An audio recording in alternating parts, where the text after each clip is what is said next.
د نیوز پریس چینل لیدونکو السلام علیکم، ستړي مشه په موکړه تازه لاندو مهمو خبرونو ته.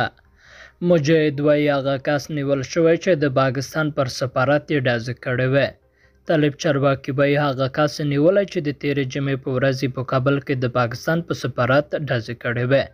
د طالبانو ویان ذبیح الله مجاهد په خپله ټویټر پاڼه لیکلي دا کس د یوه بهرني هیواد تبع او د داعش ډلې غړی دی. مجاهد ادعا کړې چې دا برید د داعش ډلې او یو شمېر نورو چې د ورته د بغاوتګرو کلمه کارولې په ګډه تنظیم کړی دی. د طالبانو ویان دا تور هم پورې کړی چې د دې برید تر شا ځینې بهرنۍ کړۍ لاس لري او هدف یې د افغانستان او پاکستان ترمنځ د بې باورۍ رامنځته کول و.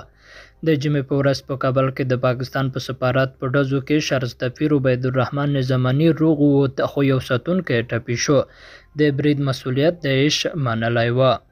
په یو بل تازه خبر کې بیا اورئ چې میرر وایي لا تر اوسه پر حکمتیار د برید مسؤلیت چا نه دی منلی. میرر برتنوي ورځپاڼې په افغانستان کې د حزب ایکوان د برمشر ګلبدین حکمتیار په کابل کې دغه پر دفتر د ځانمرګي برید په اړه لیکلي دي. په دې مقاله کې راغلی چې په برید کې یو کس ووژل شو او څو ساتونکي ټپیان شول، خو د طالبانو امنیتي کسانو بریدګر مخکې لیدی چې ودانۍ ته ننوځي په ډزو ووژل. مقالې د مجاهد د پخواني مشر ګلبدین حکمتیار له قوله لیکلي بریدګرو له چاودېدونکو توکو ډک واسکټونه او چادرۍ اغوستې وې. وروسته راغلی چې تر اوسه روښانه نه ده چې دا برید چا کړی و او هیچا یې مسؤلیت نه دی منلی. قدرمنو لیدونکو له ملتیا مو مننه کوم، ښاد اوسئ.